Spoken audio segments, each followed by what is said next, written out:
I watched the taillights vanish down I-87 and realized I had no purse, no phone, no way home. The sun was already low over the trees when Derek's car eased off the exit ramp and into the fluorescent glare of the rest stop. Gloria glanced at the sign, Valley Hills Travel Plaza, then back at her son, who was fiddling with the GPS volume. Beside him, Mia scrolled through her phone like she was allergic to eye contact. Gloria smoothed her blouse. It was lavender, soft-pressed, chosen carefully for what she believed was a special evening. 60 wasn't young, but it wasn't nothing either. Derek had insisted on a dinner out, just the three of us, Mom. And though she'd been wary, she'd agreed. "We're just going to run in for a second," Derek said, already putting the car in park. "Grab something?" Gloria smiled. "Sure, something salty or chocolatey." "Cool." He tapped the unlock button. She stepped out, the parking lot hot against her ankles in the early summer heat.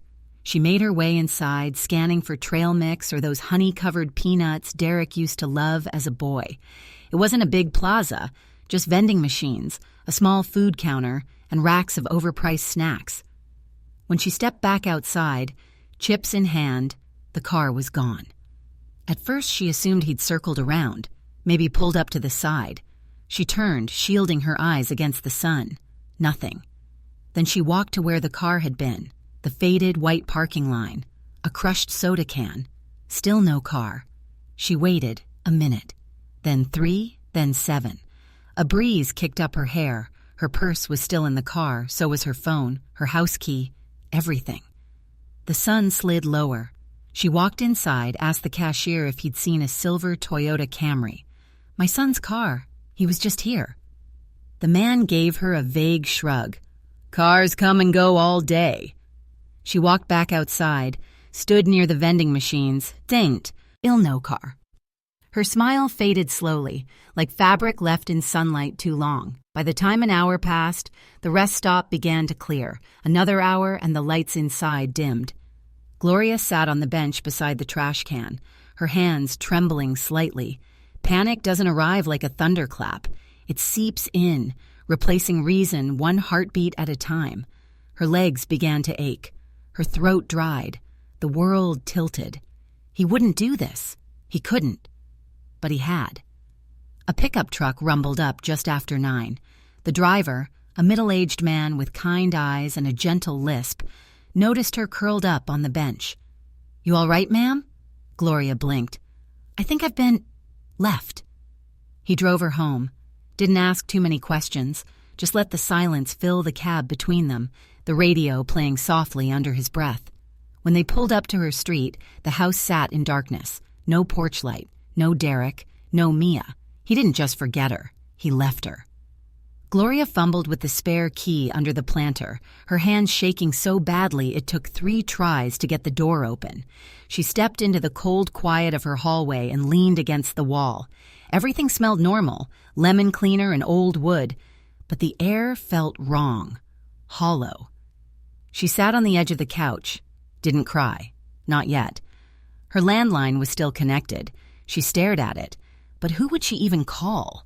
The clock blinked 10:11 p.m. She closed her eyes, then her laptop, still open on the coffee table, dinged. A notification. She leaned forward. Derek's Instagram had posted, "A scheduled update." 3 simple words under a photo of a sunset and an open road. Freedom, finally. A scheduled post goes live on Derek's Instagram. Freedom. I sat alone with my birthday cake. The candles had melted into silence. The next morning, Gloria lit 3 candles, not 60, just 3. The wax was soft from yesterday's heat, the flames small and embarrassed. She didn't sing. She didn't make a wish. She sat at the kitchen table and ate a slice of the cake she'd baked the night before, the one she thought they'd all enjoy after dinner. A classic buttercream layer with strawberry jam, slightly lopsided, but full of care. The sugar turned to dust in her mouth. The silence of the house was thicker today. Not grief, not anger, something colder, something that felt like erasure, like her outline had been quietly smudged out of a frame everyone else had agreed to keep moving without her. She rinsed her fork in the sink and stared out the window. The birds were still chirping. The world still rope-etted. Her phone remained still. At 11:23 a.m., Mia posted an Instagram story, a candlelit dinner, champagne, Derek's arm around her shoulders. Text over the photo read, "We needed peace. #reset." Gloria stared at the screen until it dimmed. Then she called. No answer. Voicemail. Her thumb hovered over the redial button. Instead, she opened her messages and typed, "Tell me why." She watched the delivered notification appear. Then, nothing. No reply. Just a small, cruel read beneath the message. She set the phone down. Then she stood.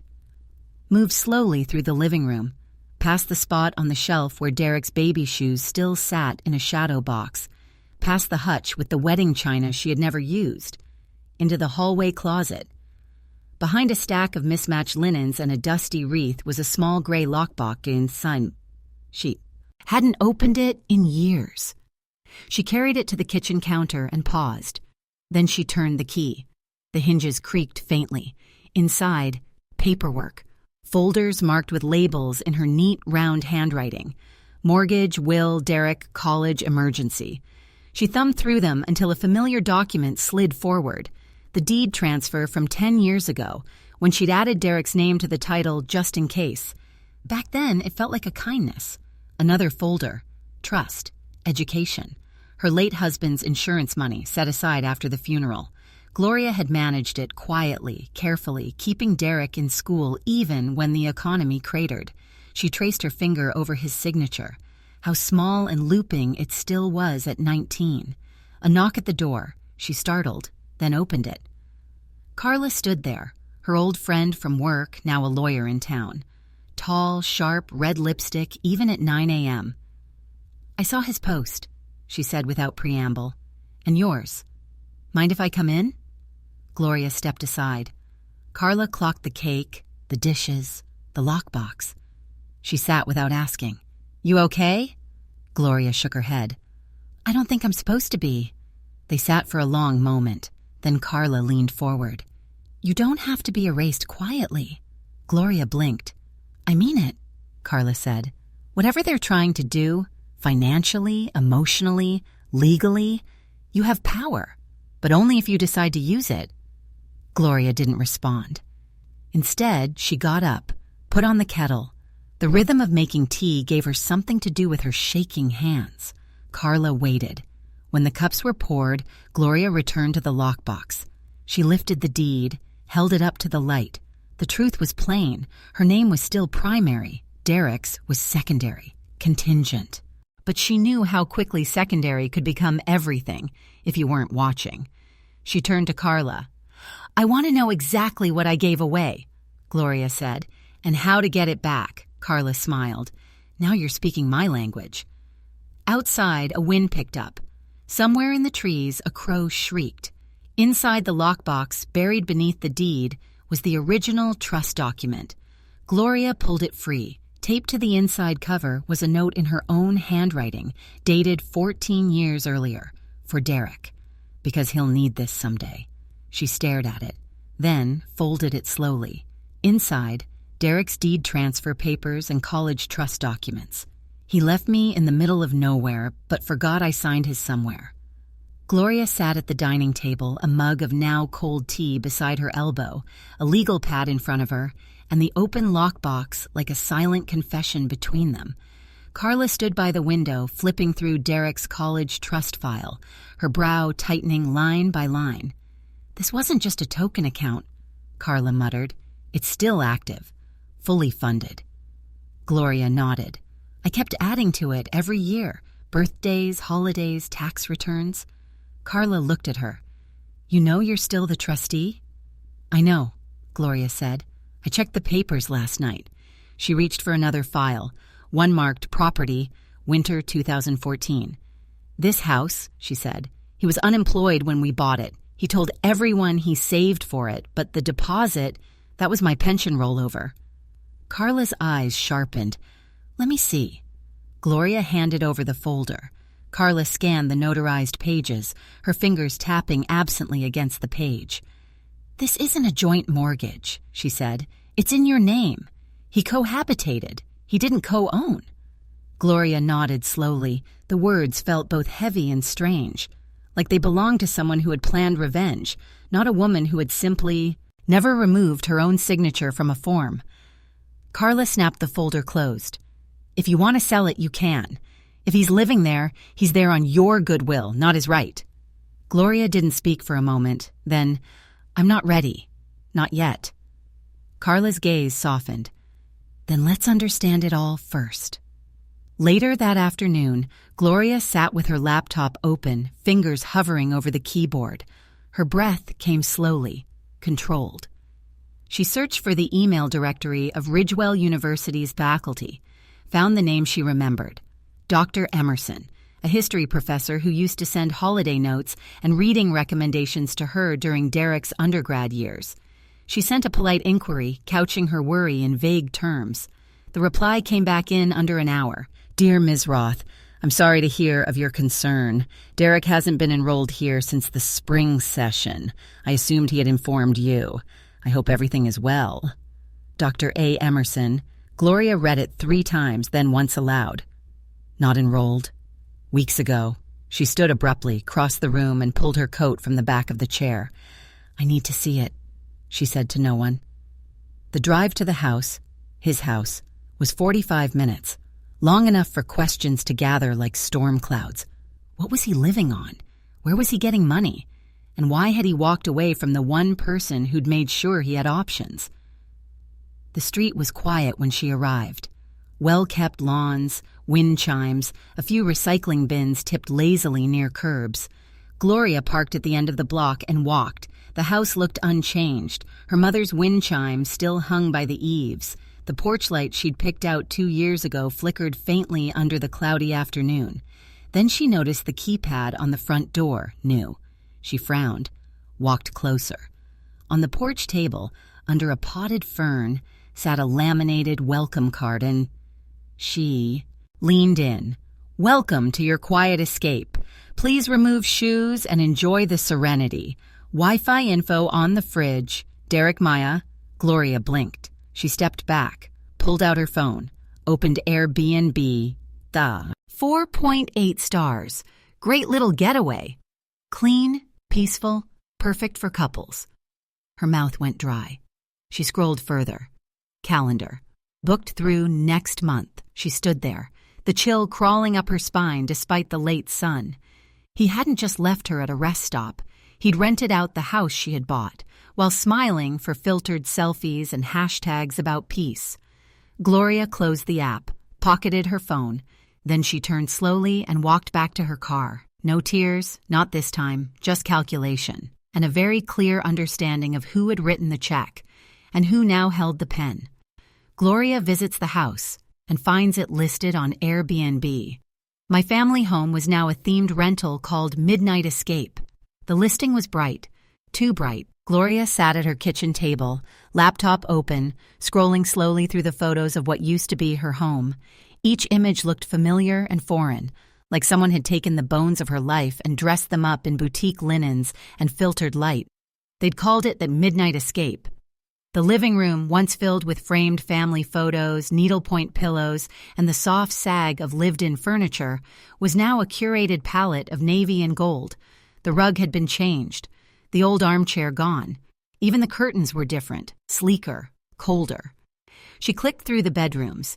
Her guest room was now the indigo room, a wall sconce she hadn't approved, a faux fur throw she'd never have chosen. Her old comforter, boxed, discarded, appeared in none of the images. Then the bathroom. They'd removed the safety bars she had installed after knee surgery. Risky, but more aesthetic. Mia was listed as the co-host. There was even a small blurb, run by a wellness-minded couple who believe in sacred space and clean living. No parties, no drama, just peace. Gloria felt something inside her tilt. She opened a private browser window, created a new email account under a name she hadn't used in 30 years, her late mother's maiden name. She booked a weekend stay. Within the hour, she received a message. "Hi there, thanks for booking with us. Just a reminder, no parties, no extra guests, and absolutely no drama. Let us know if you need anything. Mia.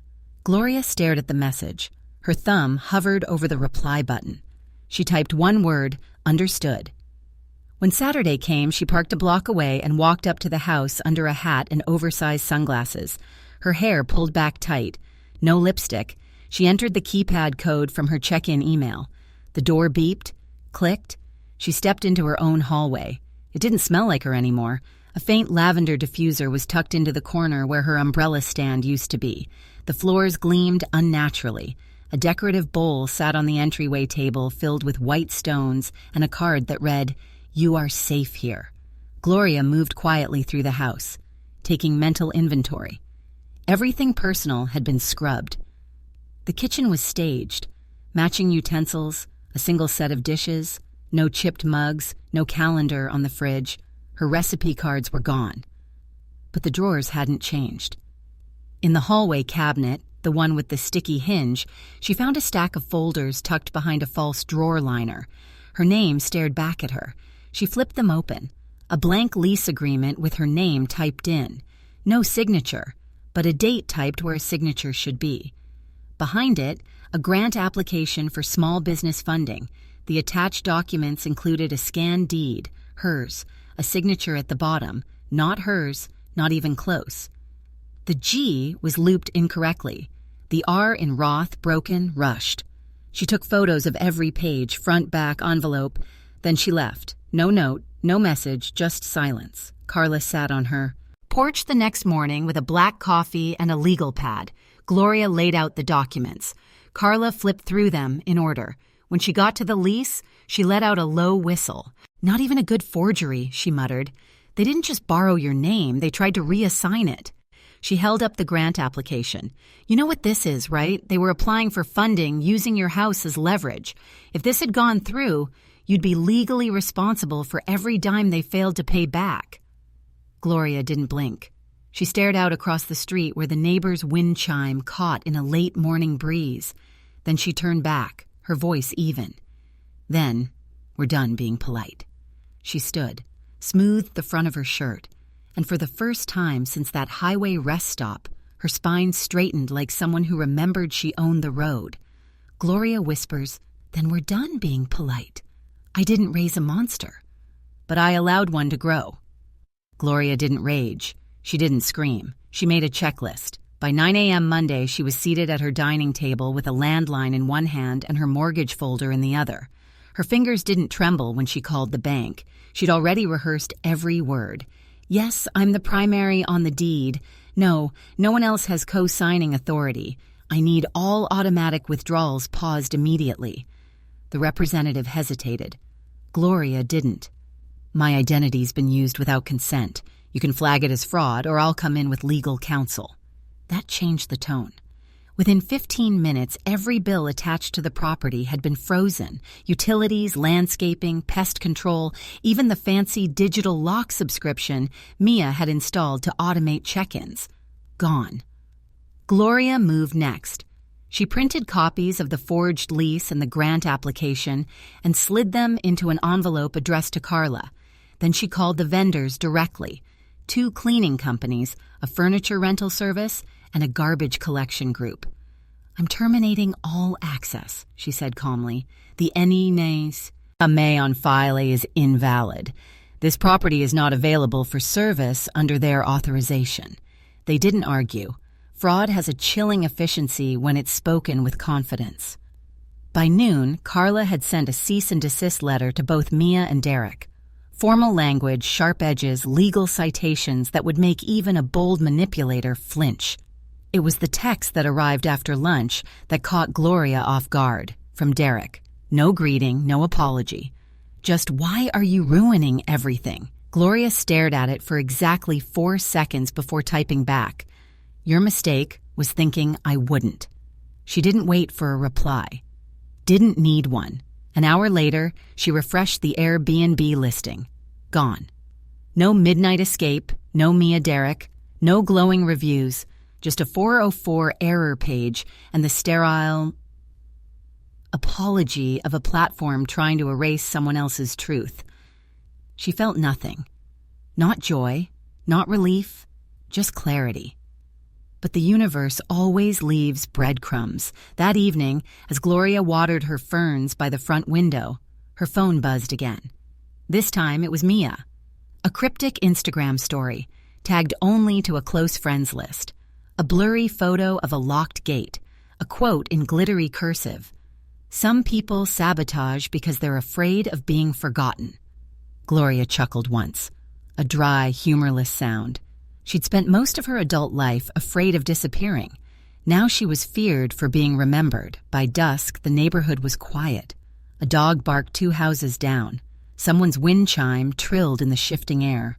Gloria stepped outside to check the mailbox. Bills, flyers, a charity envelope from the Firemen's Association. And one more.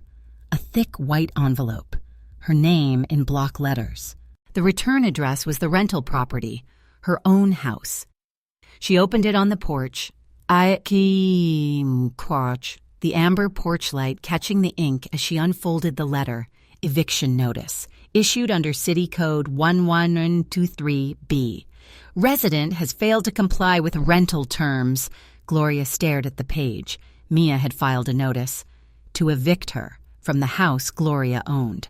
Her thumb brushed the edge of the paper. Slowly, she turned the page over. The attached form was unsigned. No legal address, no municipal seal. A bluff. Another one, but this time it was personal. This time it was desperate. Gloria folded the letter carefully, slid it back into the envelope. She didn't rip it. She didn't crumple it. She tucked it under her arm like a receipt she might need later, and she went back inside. She'd spent too long asking how they could do this. Now the question had changed. What would she do with what she'd learned? Gloria walks past the mailbox, eviction notice addressed to herself. They tried to evict me from the home I legally own. Gloria's phone lit up. It was Derek. His name blocked the screen like a scar. She tapped answer. His voice was loud enough to crack porcelain. "You're insane! You're ruining everything I built!" Gloria breathed deeply. "Derek, I own the house. I'm simply reversing what's been done without consent." He laughed, hollow. "You're vindictive. You're cruel. And you're jeopardizing everything with your temper tantrum." She didn't interrupt. She held the phone closer to her ear. To record. She'd learned how words mattered more when captured. His voice rose. "Mia's lawyer is filing for cohabitation rights. Apparently state law says we're entitled to stay." The words rushed out, legal jargon coded in entitlement. "She's filing for full control of utilities and property management." She said nothing. His rant seemed to deflate mid-sentence. "A pay-use. She's building a case." Gloria nodded at the kitchen wall, though no one could see her. "I've reviewed the filings. Carla called it laughable but aggressive." "He's paid off people," Derek hissed. "Neighbors, cleaning staff, they deny changes. We've thought this through." Gloria's heart thudded, not with fear, but with power. She leaned back, voice quiet. "Let them. I'm fast-tracking a legit sale process through a title company. If you don't vacate, I'll list it next week, publicly." He spluttered. "You can't. You're destroying my life." She said softly, "Your mistake was thinking this house was yours." Then she hung up. She moved carefully, gathering delicate pieces from the mantel. Her mother's wedding photo, the embroidered sampler she'd stitched in her 20s. She boxed them methodically, no fury required, just a calm extraction. Carla walked in midday, letter in hand. "She sent something," Gloria said, passing her the unopened envelope. Carla's eyes narrowed. "I can prep an emergency injunction," Carla said. "But the attempt is legally weak, yes." She paused. "Insulting, really. They're beating a threat into a wall of paperwork." Outside, the wind rattled the wisteria by the porch. Back inside, Gloria brewed tea, quiet dignity in the steep of the leaves. Later, she checked her phone to find a final, unhinged message from Derek. "We'll ruin you." Her thumb hovered over the reply field. She stared at it for a long moment, then deleted it. She didn't need to respond. That evening, as dusk slid in, Carla returned with documents spread across the kitchen table. Among them, a new set of grant forms, Mia's name on top, but the beneficiary listed as Gloria with her social security number. Carla's expression blanked. "This is identity theft," she said, "and now criminal. Filing for legal protections and coordinating with fraud investigators needs to be next." Gloria nodded, a steady weight in her chest. She rose and moved to her desk, pulling the trust folder close. The deed transfer, her name crisp at the top, was still intact. The lockbox of family memories sat behind the door.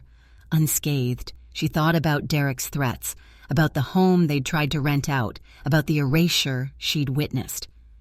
Then she thought about the paperwork she now held, the truth inked in trust, title, and transaction. She lifted the deed high under the overhead light.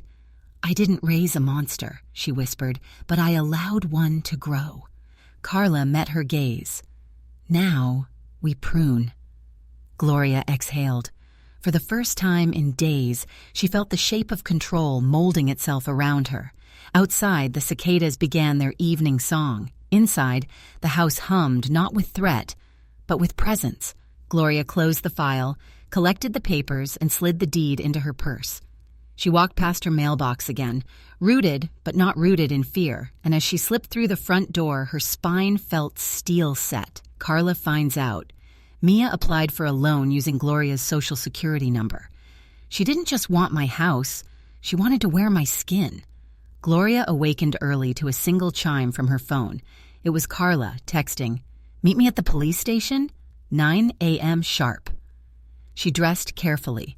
Soft lavender blouse, simple earrings, hair pulled back, accurate, quiet, reflected resolve. At the precinct, the desk sergeant led them through fluorescent corridors to a small interview room. Carla stayed close as Gloria filed the report. Forged documents, identity theft, attempted transfer of ownership, not to mention using her social security number to chase private funding. She spoke.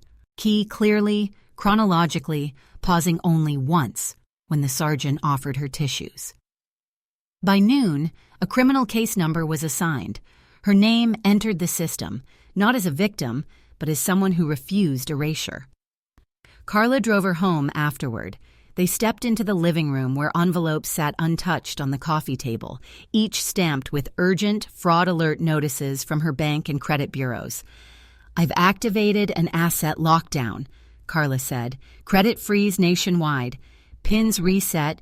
Passwords changed. We're locking down everything with your name." Gloria held one of the notices, breathing slowly. She wanted to erase me. Now even my passwords know I'm still alive.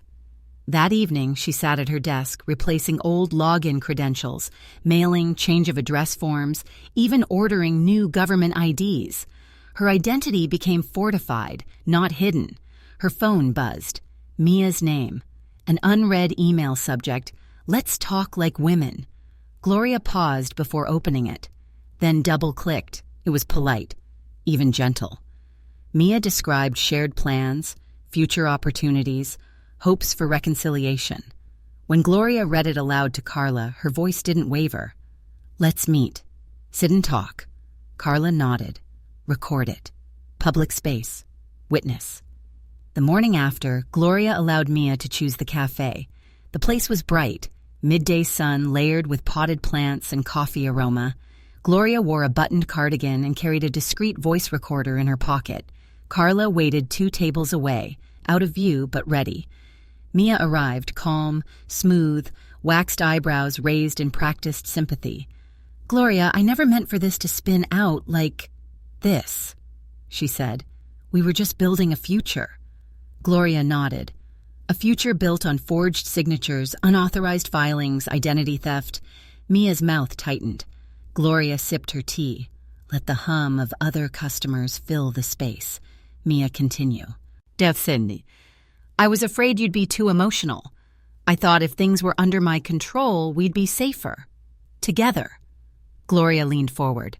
"You thought control meant taking everything, not earning it." Mia opened her hands. "We could have asked you." "You never tried," Gloria said softly. "You assumed compliance." Mia's face shifted, something like regret or at least apology rehearsed. Gloria pulled the small recorder from her pocket and set it on the table, front and center. The red light glowed faintly. Mia swallowed. They spoke in soft tones, although the unfolding drama felt loud. Gloria watched each expression cross Mia's face: denial, defensiveness, then a flicker of fear.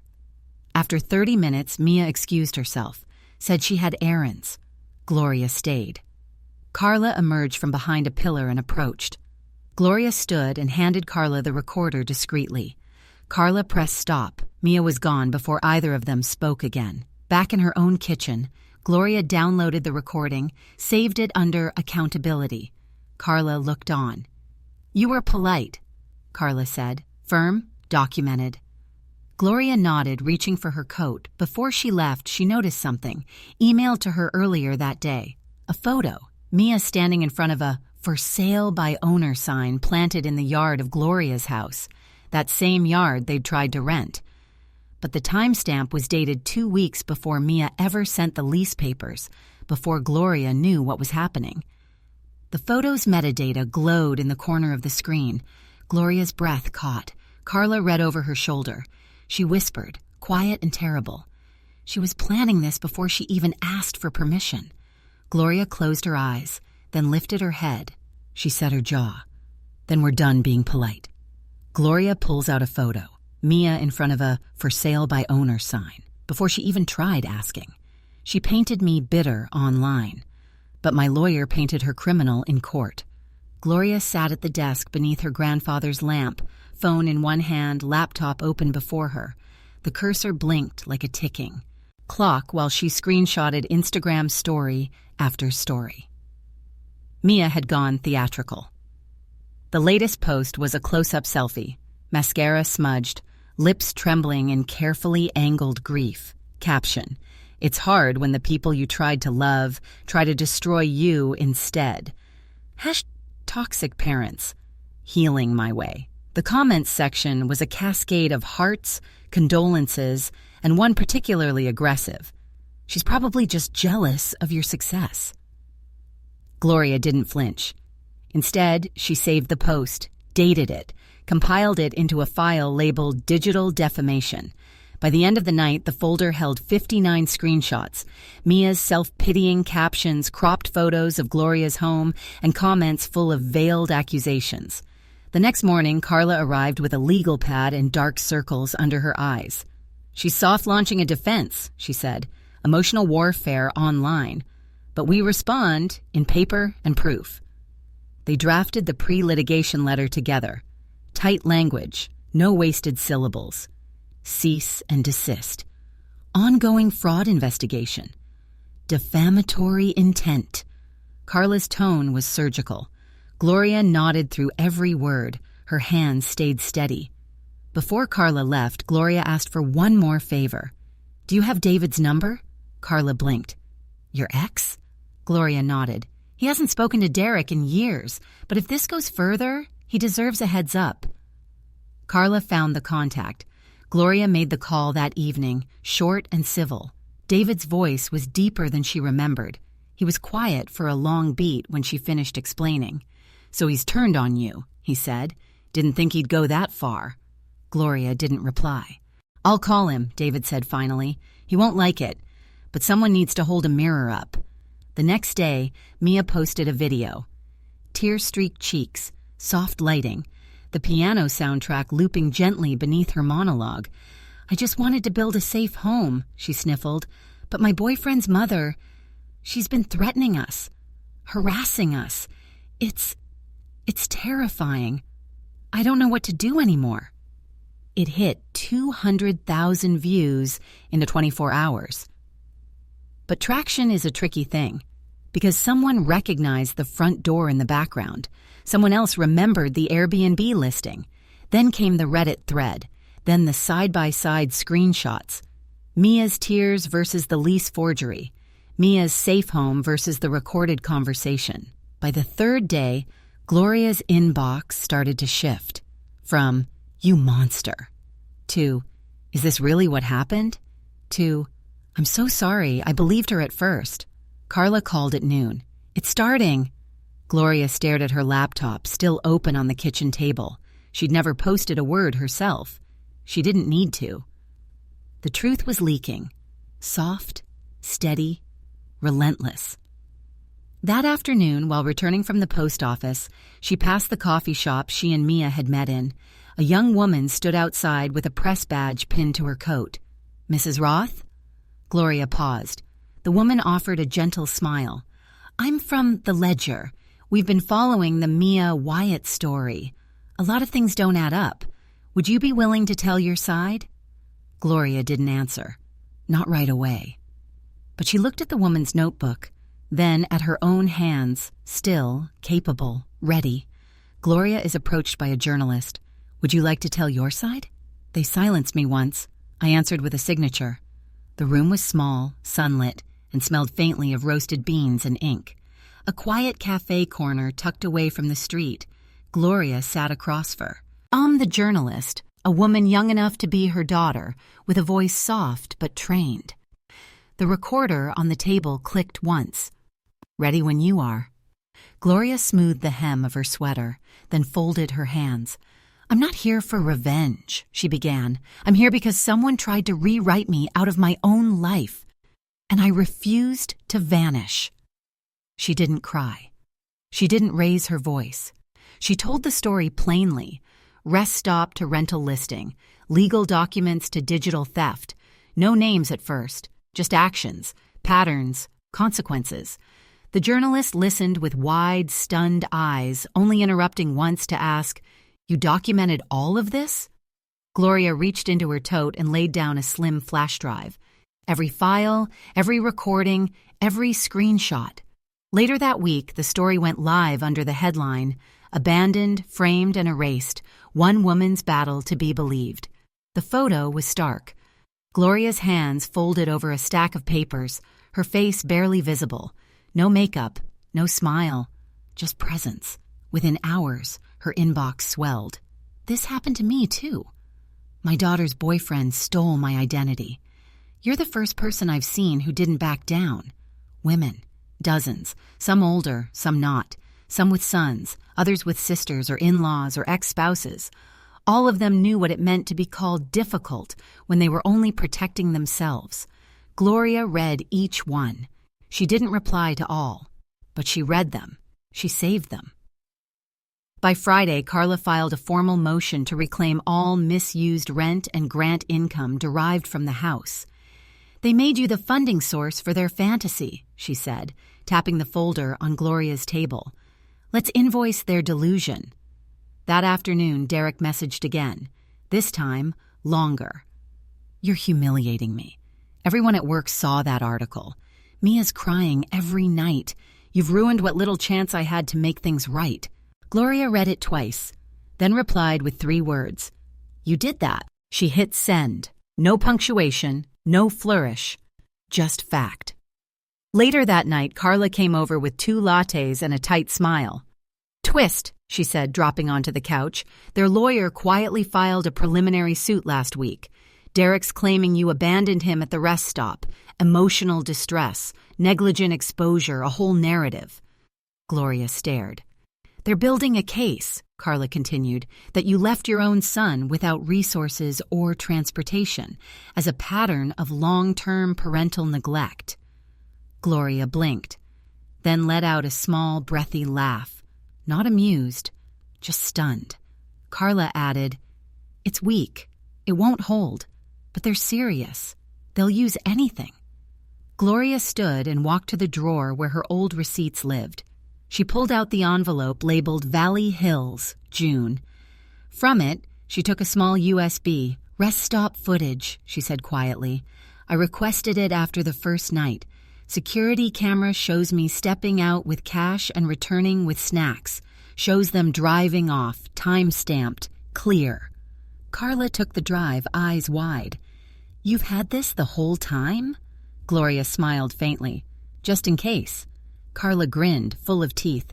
Then we're not just defending, we're countering. Gloria sat again, tea cooling beside her. Outside, the sun dipped behind the maple trees, throwing long shadows across the porch she still legally owned. Inside, two women planned not revenge, but restoration. Her lawyer smiles. Good thing you kept the surveillance footage. I rode back to that rest stop and left nothing behind this time. It was a clear morning, all sky and promise, when Gloria merged onto I-87. She hadn't driven this stretch of highway since the night Derek left her there like an afterthought. The exit signs still looked the same. The mile markers ticked past in silence. But today, the weight in the passenger seat wasn't fear. It was resolve. A camera tripod sat folded beside her, a thermos of coffee within reach, her hair pulled back like armor. When she turned off at Valley Hills Travel Plaza, the parking lot glinted with early light. It was emptier than she remembered, cleaner, but the memory still sat in the space beside the vending machines, her body shivering, phoneless, watching taillights vanish. Gloria stepped out. She stood in the spot where she'd last seen Derek's car. Then, without ceremony, she set up her phone. The camera clicked on. She faced it squarely. No script, no edits, just her. This is where it ended, she said, voice low, and where I began. She glanced over her shoulder at the plaza doors. My son brought me here for my 60th birthday, asked me to grab snacks, and when I stepped outside, he was gone. Her eyes held steady. I didn't cry that night. I didn't call him. I waited, because some part of me, some foolish, aching part, thought he'd come back. She took a deep breath. He didn't. Gloria lifted her chin slightly, the camera catching the lines at the corners of her eyes. Grief lines, not age lines. I've spent the last month proving I exist, legally, financially, digitally, because someone decided I was easier to erase than respect. She smiled, faint but sure. But I'm still here, in the same spot they left me, and I'm not the one who vanished. She ended the video there. No tears, no drama, just clarity. By the time she got home, it had 30,000 views. Within hours, it was shared on Twitter, Facebook, TikTok. Captioned by others, "This is what strength looks like. We don't vanish quietly anymore." Carla called at 4 p.m. almost giddy. I lined up everything, timestamps, receipts, bank charges from the vending machine, gas logs from the stranger who drove you home. The case is dead before it breathes. Gloria let out a breath she hadn't realized she'd been holding. They tried to paint you unstable, Carla added, but you turned their lie into a map, and now people are following it. Gloria walked to her window. The sun filtered through lace curtains, warming her. Her inbox buzzed again. Messages from strangers, support from women she'd never met. One said, "I watched that video with my mother. We both cried. Thank you for saying it out loud." She opened her front door to fetch the mail. There in the box, among circulars and pre-approved credit offers, sat a plain white envelope marked Property Inquiry. Inside, a formal letter from a real estate group. "We would like to formally submit an offer on your property." Gloria blinked. The number was high, above asking, all cash. She read it twice, lips parting in disbelief. The house they'd tried to steal was now a ticket to something else. Not escape, not exile, freedom, on her terms. She turned the letter over, pressing her palm against the paper. Behind her, the wind chime on her porch rang once, like punctuation. Gloria receives a letter, official offer on the house above asking price. I didn't sell a house. I sold my silence. The pen felt heavier than it should have. Gloria sat in the notary's office, sunlight striping across the polished table as the papers were slid before her, one by one, like dominoes. Title, escrow, transfer, close. The woman across from her wore a sharp blazer and a neutral smile. "It's a clean sale," she said. "All cash. No contingencies. Funds will be wired within 2 business days." Gloria nodded once, lifted the pen. She signed, and with that stroke, she severed the final tie to a home that had once been hers in name, but not in safety. It was done. By mid-morning, Mia was served. The notice, legal, binding, final, was delivered by courier directly to the rental property's front step. It stated, in flat legalese, all occupants must vacate within 7 calendar days. There was no room left to maneuver, no delay, no negotiation. Gloria didn't wait around. She watched from her car, parked discreetly under the large elm at the end of the block. Movers arrived by noon. 3 men in blue uniforms carrying box after box of sleek, impersonal furniture out through the same door Mia once locked against her. None of it was Gloria's. Not the rug, not the fake plants, not the navy throw pillows or quartz coasters or curated book spines no one ever read. It all went into a truck labeled Stage Right, Home Design Rental. Fitting, Gloria thought. The whole house had been a performance. She didn't stay long. At home, she logged into her bank account and saw the full wire deposit hit. 6 figures, sitting like a quiet promise. Then she opened another tab, established a new trust, gave it a name her late husband used to say when they drove past food banks.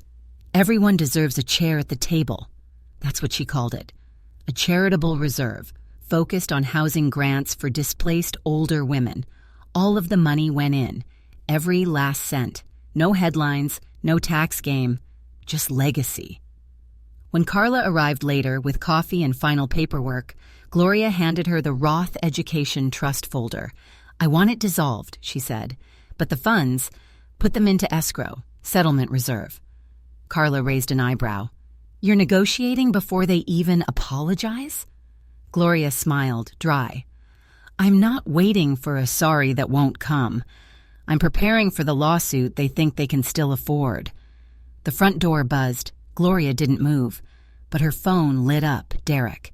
She let it ring once, twice, then answered. His voice was fractured, like it had cracked along the same lines as their history. How could you do this? He asked. You sold the house. Mia's packing in tears. I lost everything. Gloria stared at the ceiling, then spoke calmly. You started it. There was silence. She waited, then added, I finished it. She hung up.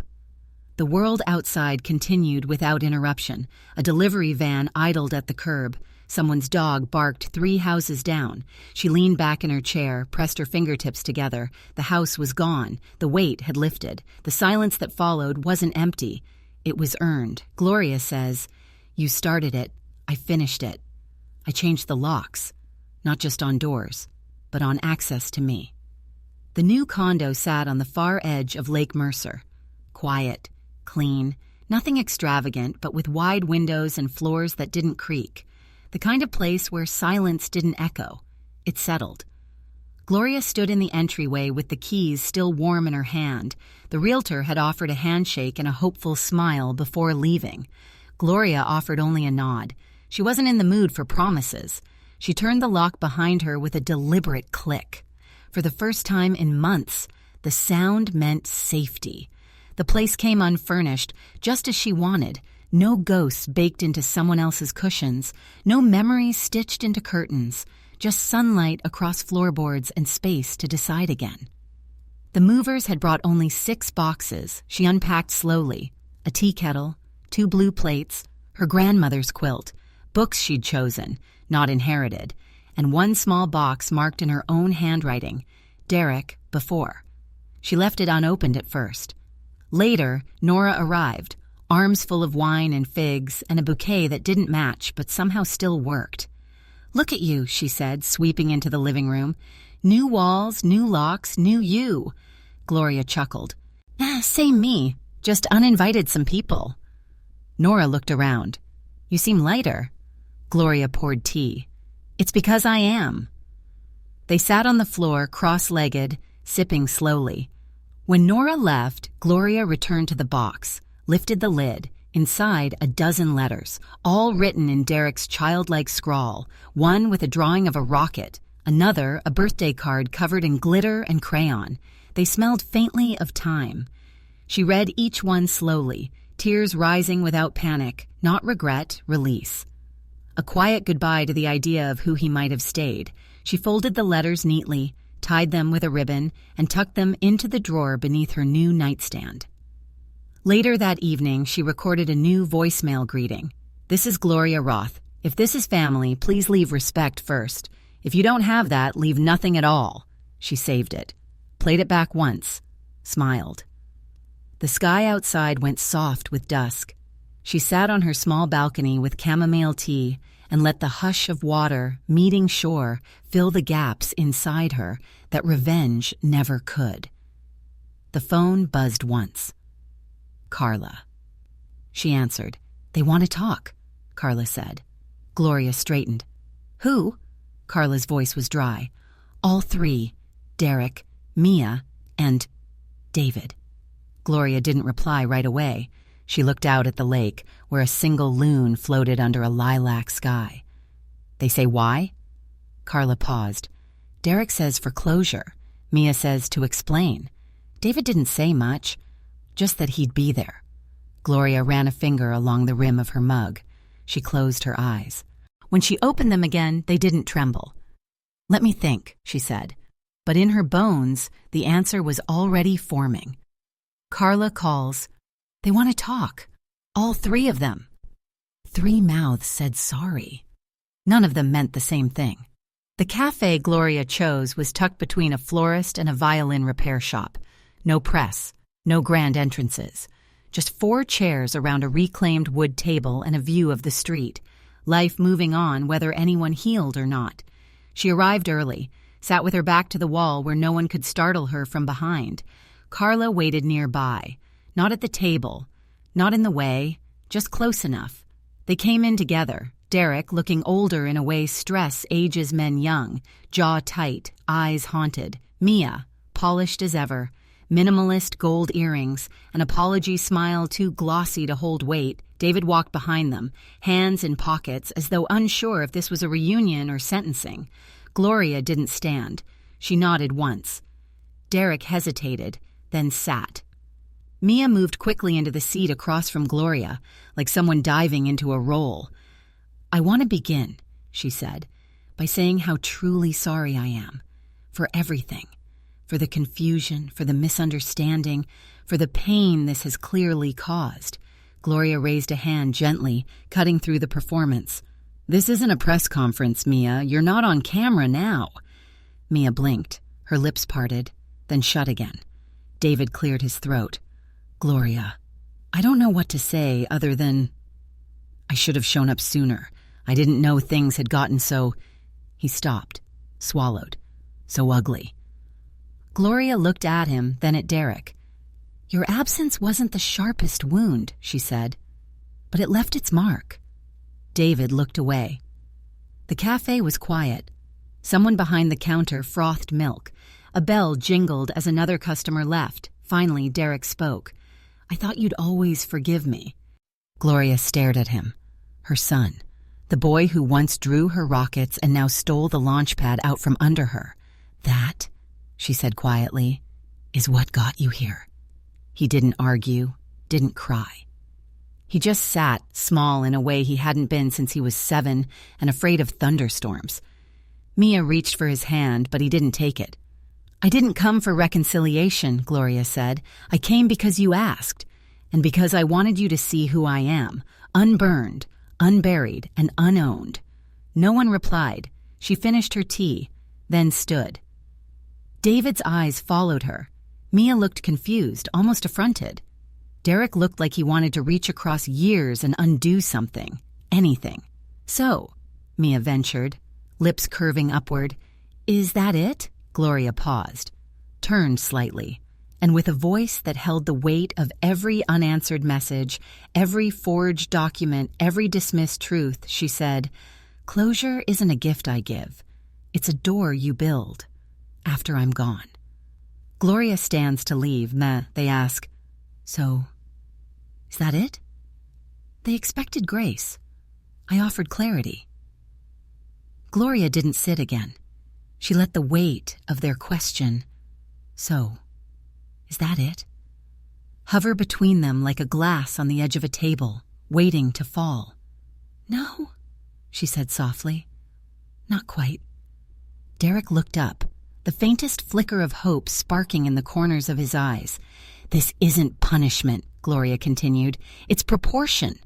Her voice held the quiet strength of someone who had memorized pain and translated it into purpose. "You mistook grace for guarantee. You thought my silence meant safety. For you." She reached into her bag and took out a slim folder, sliding it across the table toward Derek. He flinched as it touched his fingers. "It's a copy of my new will," she said. "Carla has the original on file." Mia's mouth tightened. Derek didn't move to open it. "No inheritance," Gloria said plainly. "Not for you. Not for anyone who thought I was disposable." David shifted, uncomfortable, but said nothing. Gloria turned to Mia. "The remaining funds are going into the Housing Grant Foundation." "No," Gloria said, with the smallest smile. "I'm balanced." Derek closed his eyes. He looked older suddenly. Not just weary, but hollowed out. Then, in a voice so soft she nearly missed it, he said, "I didn't see it." Mia's head whipped toward him. Derek kept speaking, slow, unflinching now. "She told me you didn't love me, that you just wanted control, that if I ever wanted freedom, I had to take it." Mia's eyes blazed. "Derek," he held up a hand, "you told me what to say, what to post. You told me the house was already mine, and I believed you, because I wanted to." His voice cracked. "You used me." Gloria didn't move, didn't gloat. She just let him speak. "You knew how I needed to feel important. You fed that, until I didn't know where I ended and your plans began." Mia stood abruptly. "I'm not listening to this, not from you." She turned and left, heels clicking like punctuation across the cafe tile. David reached out a hand toward Derek, then let it drop. "Son." Derek shook his head. Gloria took a breath, the kind that came not from anger, but release. "You'll learn now," she said, "what rebuilding feels like, from scratch, without borrowed bricks." Derek's shoulders shook once, but he didn't speak again. She turned, walking slowly to the door. Outside, the morning had shifted. The florist's awning fluttered in a soft breeze. A mother pushed a stroller down the sidewalk. A barista opened the window for the day's first breeze. Gloria stepped into it, not unscarred, but whole. Gloria replies, "Then you'll learn what real rebuilding feels like." At 60, I finally understood peace isn't gifted, it's built. 1 year later, the condo had taken on her shape. The walls bore no echoes of theft or silence, just shelves lined with books she'd actually read, a quilt draped over the back of the sofa, and a hand-painted bowl from the farmers, market holding lemons that weren't for show. The kitchen smelled faintly of cardamom and roast chicken. Tonight was dinner. Not for family, not for obligation, but for women. Women like Nora and Carla and Joanne from her building, who'd escaped her own financial storm with half a pension and a cat named Marble, and Beverly, a retired teacher whose son had married a woman with a similar taste for erasure. They gathered around Gloria's reclaimed wood table, laughter crackling like kindling. There were mismatched plates and second helpings. Joanne brought peach cobbler in a tin foil dish. Nora brought wine. Carla brought paper napkins printed with gold crowns. "To Queens," she said, raising a glass. "To survivors," Joanne added. "To choosing the door and walking through it," Gloria said, smiling as she clinked her mug to theirs. After dessert, as the women chatted, Gloria stepped into her bedroom to grab a photo Nora had asked to see. Her wedding day, decades back, hair wild in the wind, David smiling awkwardly in a suit 2 sizes too big. But instead, she found the envelope. It sat on her dresser, unannounced, no return address. She didn't have to open it to know who it was from. The handwriting was familiar. Rounded R's, the sharp diagonal of the K in Roth. Derek. For a moment, she just held it. Then she slid a finger under the flap and pulled the card free. It read simply, "I was wrong. About you. About everything. I don't expect anything back. Just wanted you to know I see it now." There was no signature. She smiled faintly. Then, with the same calm she used to fold laundry or trim roses, she closed the card again, unread beyond that single paragraph, and tucked it into the drawer beside her nightstand. Behind her, laughter rose again from the kitchen. She stepped onto the balcony, wrapping her cardigan around her shoulders. The lake stretched out before her, smooth and undemanding. The sky was bruised pink, like the day had softened. Inside, her apartment hummed with life. A sold sign leaned against the far wall. Framed now, the one from her old house, a gift from Carla. She'd found it at auction, cleaned it, and had it matted in walnut wood. Gloria hadn't hung it. She liked it on the floor, slightly tilted, like a boundary no longer needed, but remembered. She sipped her tea. Peace, she'd learned, wasn't handed down from apologies or granted by other people's clarity. It was shaped, layer by layer, in choice, in letting go without bitterness. Behind her, someone refilled the teapot. Nora laughed so hard she wheezed. Gloria didn't look back. She smiled toward the lake, into the stillness, and whispered, not to the water, but to the piece of herself that once waited by vending machines and hoped someone would come back for her. This time I left someone behind. She whispers, this time I left someone behind.